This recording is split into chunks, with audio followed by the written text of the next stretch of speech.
Hello friends, I am Poonam Madhuja, Senior Chemistry Faculty in Vedamandar classes. This is our chemistry lecture where we are going to discuss the MOT solutions, right? Now, here we have the first question. I have already sent the PDF file of this solution of the MOT. This is the video lecture, right? So I'm discussing the first question. Bhoju's grandmother is suffering from diabetes. Okay, her doctor advised her to take the lassi with the less fat content. Which of the following method would be most appropriate for Bhoju to prepare it? Right? Filtration. If I talk about the lassi is prepared by the method of churning, right?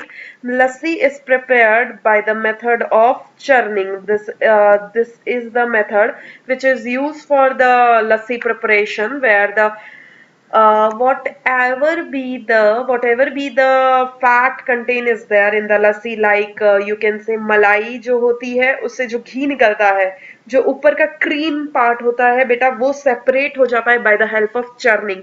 Churning में होता क्या है, you have a jar where this type of the machine is there, जिसको कि rotate किया जाता है so that कि यहाँ पे जो पर्टिकुलर तुम्हारा सोल्यूशन है, उस सोल्यूशन में से क्रीम यहाँ पे कलेक्ट हो जाएगी and you will find the lassi over here, जिसमें फैट कंटेंट बहुत ज्यादा ही कम है now, right. And this is the second question is over. Winnowing हम लोग यूज नहीं करते बिकॉज विनोइंग तो लाइट पार्टिकल्स हैवी पार्टिकल्स को सेपरेट करने के लिए. Decantation, so impure you can say कि जिसके particles are heavier than the particular liquid, तो वो they will settle down by the help of the gravity. and filtration, solid को liquid से separate करने के लिए use होता है, right? which of the following, this is the second question, which of the following mixture would you be able to separate using the method of filtration? देखो, oil and water की अगर मैं बात करूं तो ऑयल एंड वाटर में क्या होता है बेटा, कि सबसे पहले कि मेरे पास दोनों के दोनों क्या है, लिक्विड लिक्विड है, तो मैं सेपरेटिंग फनल यूज करती हूँ, राइट. अब यहाँ पे कॉर्नफ्लेक्स एंड द मिल्क है. कॉर्नफ्लेक्स क्या है बेटा, सॉलिड है. Cornflakes is solid and milk is your liquid. तो कॉर्नफ्लेक्स के लिए मैं क्या यूज करूंगी, फिल्ट्रेशन उसी के लिए यूज करूंगी जिसमें एक सॉलिड और एक लिक्विड होगा. तो my answer is cornflakes and milk. Salt in water में I can use the evaporation. Sugar in milk में भी evaporation, because salt and water अपने आप में पूरा सोल्यूबल है, राइट. फिल्ट्रेशन मेथड में क्या होता है कि मैं एक फनल होता है, फनल के ऊपर you have this filter paper and you have this thing, right. और यहाँ से बेटा आप अगर सोल्यूशन डालोगे मिल्क एंड कॉर्नफ्लेक्स का, तो कॉर्नफ्लेक्स क्या होंगे, फिल्टर पेपर पे ही आ जाएंगे, that is known as the residue. And you will find the milk is collected over here, this is known as the filtrate. और यू कैन से कि यहाँ पे क्या हो जाएगा बेटा, तुम्हारे पास मिल्क हो जाएगा. फिल्ट्रेट को ही मैं कह सकती हूँ कि this is the milk and residue कहाँ पे आएगा मेरा, फिल्टर पेपर के ऊपर आएगा. This is known as the residue, right. So my answer is the solid plus liquid, that is cornflakes and the milk for the filtration, right? Four mixtures are given below: kidney beans and the chickpea and pulses and rice flakes and the corn, potato wafers and the biscuits. Which of the following is used for the winnowing? Winnowing में क्या होता है कि if I talk about the winnowing, तो winnowing में आपने पढ़ा होगा बेटा कि lighter particles जो होते हैं, lighter particles will get separated from heavy particle, separated from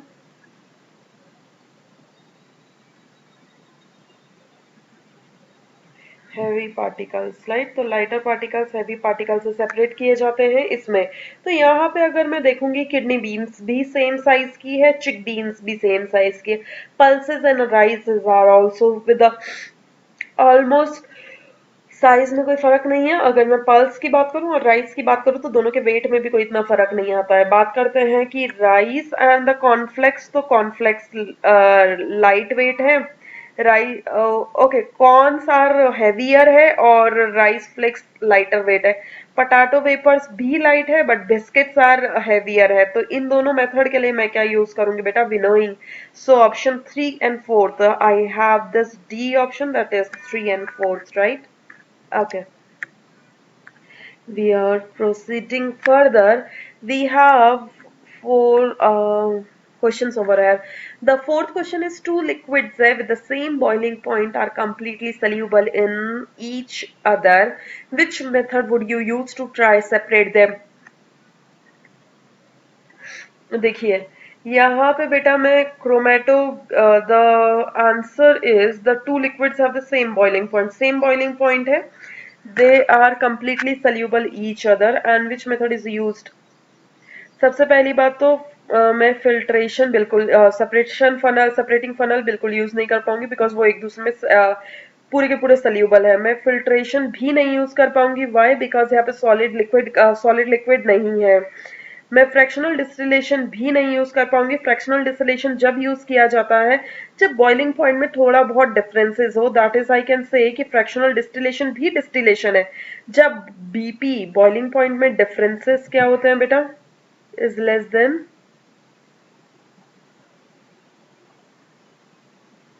25 kelvin है, जब जाके मैं फ्रैक्शनल डिस्टिलेशन यूज करती हूँ। आई can use the chromatography.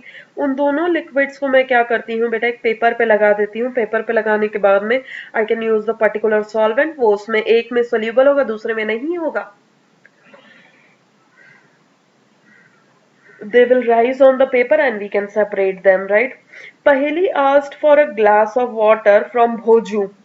He gave her a glass of ice cold water, and Paheli observed some water droplets on the outer surface of the glass and asked Bhoju how these droplets of the water were formed.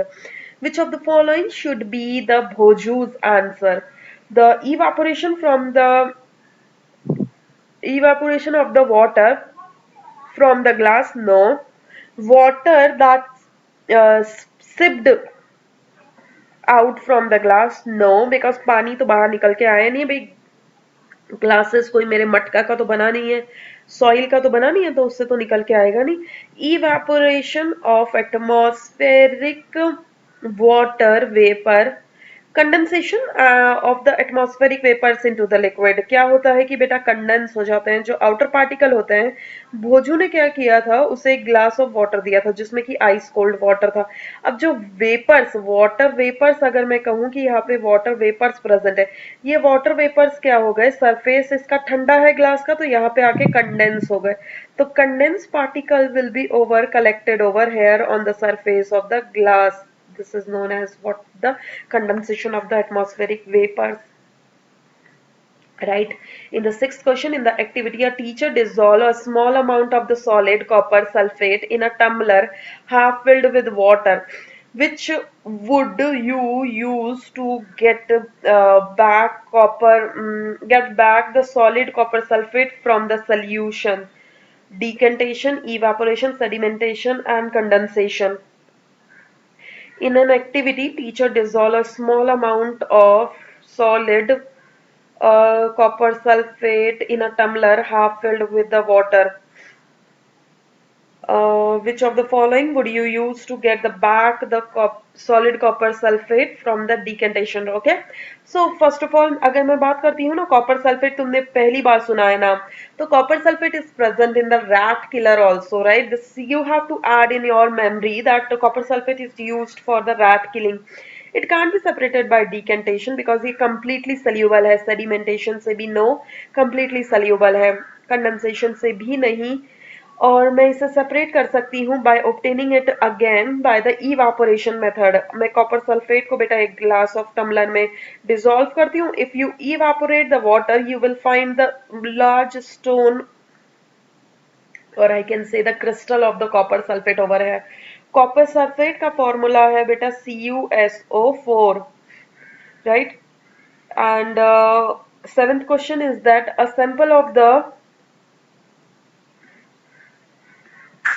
sample of compound A sample of compound X melts gradually over a range of temperature है, however a liquid that is formed on heating X। देखो यहाँ पे question में क्या कहना चाहता है कि मैंने शुरुआत में this I am explaining over here. ठीक है, तो यहाँ पे बेटा सेवेंथ क्वेश्चन को मैं एक्सप्लेन कर रही हूँ। यहाँ पे वो क्या कह रहा है कि पहले मान लो मेरे पास में कोई सॉलिड था, वो मेल्ट हो रहा है over a range of temperature. मैंने आपको जब जूम क्लास हुई थी उसमें भी बताया था, अगर कोई चीज मेल्ट होती है एट रेंज ऑफ टेम्परेचर तो वो इम्प्योर है, right. But however the liquid that is formed however the liquid that is formed on heating X solidifies at a temperature at one temperature। तो मेरा इतना तो पक्का है, जो मेरा सेकंड वाला जो ये लिक्विड है ना बेटा, ये सेकंड वाला लिक्विड जो है मेरा, सेकंड वाला लिक्विड मेरा क्या है, I have the second liquid, okay, over here second liquid. तो ये चीज तो बेटा, ये वाली चीज जो है, ये वाली चीज तो मेरी प्योर है, राइट। तो मैं यूज कर लेती हूँ यहाँ पे, अगर ये चीज मेरी प्योर है तो मेरे पास शुरुआत में मान लो कोई भी मेरे पास बहुत सारा मटेरियल था, सॉलिड था जो कि इम्प्योर हो सकता है, राइट, वो जो कि इम्प्योर हो सकता है। तो मैं कह सकती हूँ कि मेरे पास कई सारे सॉलिड्स हो सकते हैं जिनका एक रेंज ऑफ मेल्टिंग पॉइंट होगा, वो दोनों या तीनों ने मिलके एक कम एक्स बना दिया है। वो एक्स क्या हो रहा है बेटा, सॉलिडिफाई हो रहा है एक ही टेम्परेचर पे, एक ही टेम्परेचर पे सॉलिडिफाई हो रहा है। तो ये चीज मेरी क्या है, ये चीज मेरी प्योर है। मतलब पहले ये हो सकता है कि दो तीन चीजें एक साथ हो, फिर उसके बाद में एक चीज बना दी हो जो कि प्योर है। तो इसके लिए जो सेटिस्फाई आंसर है that is basically the C, a mixture of two or more compounds that combine to form a new compound when solid x was melted। तो मेरा आंसर है बेटा C, it is not a pure compound always B. तो A option तो है नहीं। A mixture of the compound is miscible, ये तो बिल्कुल नहीं हो सकता, मिसिबल तो एक दूसरे में नहीं है। और a mixture of the compound immiscible, no. अब मेरे पास एक और यहाँ पे तीन और क्वेश्चन आते हैं। दिस इज द एमओटी, आपके तीन क्वेश्चंस के बाद में खत्म हो जाएगा। During the summer Bhoju carries the water in a transparent bottle to his school, right? One day he left a bottle in the school and the bottle still had some water left in it. The following day, he observed some water droplets inner of the surface of the bottle portion, empty portion of the bottle है, droplets are formed by। देखो boiling तो इसमें कुछ हुई नहीं है, तो ये आंसर तो हो ही नहीं सकता। ई सैचुरेशन तो यहाँ पे कहीं है नहीं, इवेपोरेशन हुआ है, आई नो दैट। सैचुरेशन का मतलब सैचुरेशन तो कुछ हुआ नहीं है, कंडेंसेशन एंड सैचुरेशन तो बिल्कुल है नहीं। तो इवेपोरेशन तो हुआ है एंड कंडेंस भी हुआ है। जो तुम्हारी बॉटल है, वो बॉटल में मान लो कुछ ऐसा है, राइट। यहां तक मान लो उसमें पानी फिल होगा, राइट, यहां तक मान लो पानी फिल है। तो व्हाट इज हैपनिंग, जो यहाँ पे है, यहाँ पे उसके ड्रॉपलेट्स, यहाँ पे तुम्हें ये दिख रहा होगा कि वाटर के ड्रॉपलेट्स यहाँ पे कुछ कलेक्टेड है। अब these water droplets are formed by the, देखो यहाँ पे जो ये वाटर है, ये सबसे पहली बात तो वेपर बना होगा। वेपर बनने के बाद वाटर के सरफेस पे से बाहर जाने के लिए जगह नहीं मिली, तो ये यहीं पे कंडेंस हो गया है। तो सबसे पहले लिक्विड जो है वो गैस में कन्वर्ट हुआ होगा, फिर वो गैस को बाहर जाने के लिए जगह नहीं मिली, तो वो दोबारा लिक्विड में कन्वर्ट हो गई होगी। That is basically the that is basically evaporation and condensation take place over here, the process of converting gas directly into solid। Ninth question क्या है बेटा, the process of, this you understood right, it the process of converting the gas directly into solid। gas directly into the solid is also sublimation and solid to gas is also sublimation, right। तो यहाँ के लिए मेरे पास इसका answer क्या है बेटा, sublimation। which of the following is an example of the periodic change। volcanic तो रोज नहीं होता, कार एक्सीडेंट भी रोज नहीं होता, लैंडस्लाइड्स भी बेटा रोज नहीं होती है। तो आंसर इज हार्ट बीट, तो मेरी रोज ही धड़कती है, right. This is known as the periodic motion, periodically मेरी हार्ट बीट चलती रहती है। This is the MOT I have given yesterday to you to solve, right? So I am also solving that MOT over here। Pick the change that can be reversed from the following, that can be reversed, right? Cutting of the trees can't be reversed, melting of ghee yes, melting of the ghee can be reversed because मैं घी को melt करूँ फिर freeze करूँ, melt करूँ freeze करूँ, I can do. Burning of a candle is a chemical change. Blooming of a flower is also a chemical change. Something new is forming that can't be reversed, right? Which of the following change can't be reversed? Hardening of the cement, freezing of ice cream, opening of the door, melting of chocolate. देखो, melting of freezing of ice cream I can be reversed, opening of drawer can be reversed, melting of chocolate can be reversed. यहाँ पे क्या पूछा है, which can't be reversed, तो मेरा answer क्या होगा बेटा, hardening of the cement. Cement अगर हार्ड हो गया तो उसे दोबारा से मैं दोबारा रिवर्स्ड नहीं कर सकती हूँ. जैसे हमारे घरों की दीवारें ही ले लो, उसमें सीमेंट हार्ड हो चुका है तो दोबारा मैं सीमेंट कैसे लाऊं, उसे दोबारा रिवर्स तो नहीं कर सकती हूँ. इन तीनों को मैं रिवर्स कर सकती हूँ, ए पार्ट को रिवर्स नहीं कर सकती. व्हाइल लाइटनिंग अ कैंडल, पहली observe the following changes. Wax is melting, okay, wax तो मेल्ट होती ही होती है. कैंडल इज बर्निंग, यस हो रही है, बर्न तो हो रही है. Size of the candle is reducing and the melting wax get solidifies. Of the about changes that can be reversed, ये 4 चेंजेस उसने देखे. अब इसमें से ये बताना है कि कौन सा चेंज रिवर्सिबल है, राइट? वैक्स वॉज मेल्टिंग, तो ये भी रिवर्सिबल है. वैक्स मेल्ट हो रही है, ये रिवर्सिबल है बेटा. Yes. Candle burning is not reversible, ये केमिकल चेंज है. Size of the candle reducing, ये भी केमिकल है. Melted wax get solidifies. अब देखो यहाँ पे मेरे पास ऑप्शन है 1 एंड 2. 1 तो हो रहा है बट 2 नहीं हो रहा, 2 एंड 3 भी नहीं हो रहा, 4 तो हो रहा है बट 3 नहीं हो रहा. तो मेरे पास आंसर क्या होता है बेटा, 1 and 4 is the last option. Your D option is the correct option. D is correct, right? यहाँ पे वो पेन लग नहीं पा रहा है, that's why I am not able to write over there, right? So D is the correct option for the third question. Now we have some questions on the slides also. Rolling of the chapati and the baking of the chapatis are changes that can be reversed. Rolling of the chapati तो reversed है, right? But baking of chapati is irreversed है because मैं baking कर रही हूँ तो something new is forming. Bake करना मतलब मैं हीट प्रोवाइड कर रही हूँ या फिर बर्न कर रही हूँ, दैट इज राइट. तो that are can be reverse and can't be reverse respectively. Very good. मैं यहाँ पे देख पा रही हूँ सी ऑप्शन में लिखा है बेटा कैन बी रिवर्स्ड पहला, रिस्पेक्टिवली का मतलब है पहला प्रोसेस रिवर्सिबल है, दूसरा प्रोसेस इरिवर्सिबल है, राइट? तो can be reversed. Rolling of chapati is a reverse क्योंकि मैं दोबारा से उसे रोल कर सकती हूँ. And can't be reversed is the baking of the chapati can't be reversed, right? Now when water is mixed with the POP, what do you mean by POP? POP is the plaster of Paris. This is plaster of Paris. This is discovered in the Paris first time, that's why its name is the its name is including the Paris word. Now what do you mean by plaster of Paris? आप कहोगे हमने तो कभी देखा नहीं है.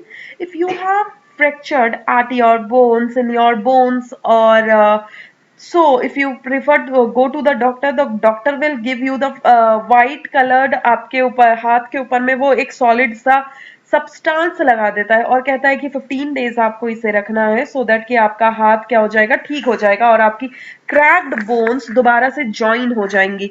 What is that white substance? White substance is plaster of Paris, जिससे मैं कह सकती हूँ प्लस्तर लग जाता है हाथों में, जिसके कारण क्या होता है, आपकी बोन्स क्या हो जाती है बेटा, जुड़ जाती है, right?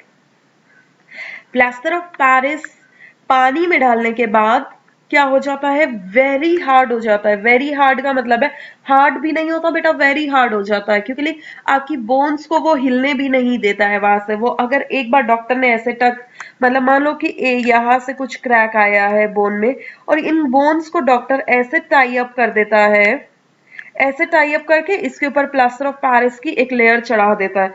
So what will happen, ये इतना हार्ड हो जाता है कि इन दोनों के बीच की मूवमेंट वो रोक देता है जिसके वजह से तुम्हारा हाथ जुड़ जाता है, राइट? तो it is with the water it is very hard. Now we have sixth question. When a metal rim is fitted on the wood, it is first. सबसे पहली बात क्या होता है बेटा, ये सबसे पहले कॉन्ट्रैक्ट होता है, देन एक्सपैंड हो जाता है और fitted into the that body. Fitted into the body, सबसे पहले कॉन्ट्रैक्ट करके हम लोग फिट कर देते हैं, देन उसके बाद ये एक्सपैंड हो जाता है, right? Burning of a candle is a physical change. Not only the physical change, not only the chemical change, it is a both. Wax का मेल्ट होना फिजिकल है, बट बर्निंग कैंडल की जो वो विक है ना उसका जलना is a chemical change. If I have this candle over here, candle की ये मान लो कि विक है, दिस विक का बर्न होना is a chemical change, but इसका वैक्स का मेल्ट होना is a physical change, right? Now we have eighth question. Melting of wax is irreversible, desirable, undesirable and reversible. तो melting of wax आपको पता है it is reversible process, right? Now we have eighth question over here. Eighth question में okay, we have already discussed this question in the earlier. Which type of the change can be turned back? Reversible change can be turned back. Yes. क्या irreversible हो सकता है change back? No. Desirable? No, not necessary, right? Unwanted changes? No, right? Desirable depend करता है होगा कि नहीं होगा, right? Depend करता है, but नहीं desirable भी नहीं होगा. Why? Because cooking of the food I desirable है, but can't be turned back. दोबारा से अगर मैं लौकी की सब्जी बना रही हूँ तो दोबारा लौकी तो नहीं ला सकती सब्जी से. That is the desirable change which can't be reversed. So reversible process हमेशा क्या होंगे बेटा? Can be turned back. Now we have 10th question. The process where water changes to water vapor after heating: melting, contraction, evaporation, decantation. The process where water changes to vapor after heating. मुझे क्या करना है बेटा? Water, water है ना, water is the basically liquid, liquid is converted into vapour. This process is known as evaporation. Melting तो solid to liquid है, contraction तो इससे कोई लेना देना नहीं है, डिकेंटेशन भी इससे कोई लेना देना नहीं है, तो मेरे पास प्रोसेस क्या आता है बेटा? Evaporation, right? This is the MOTs. मैंने दोनों जो आपको कल मैंने एक वर्कशीट दी थी उसका सोल्यूशन इसमें है, and the test you have appeared last time उसका सोल्यूशन इसके अंदर इंक्लूडेड है, राइट? Thank you guys.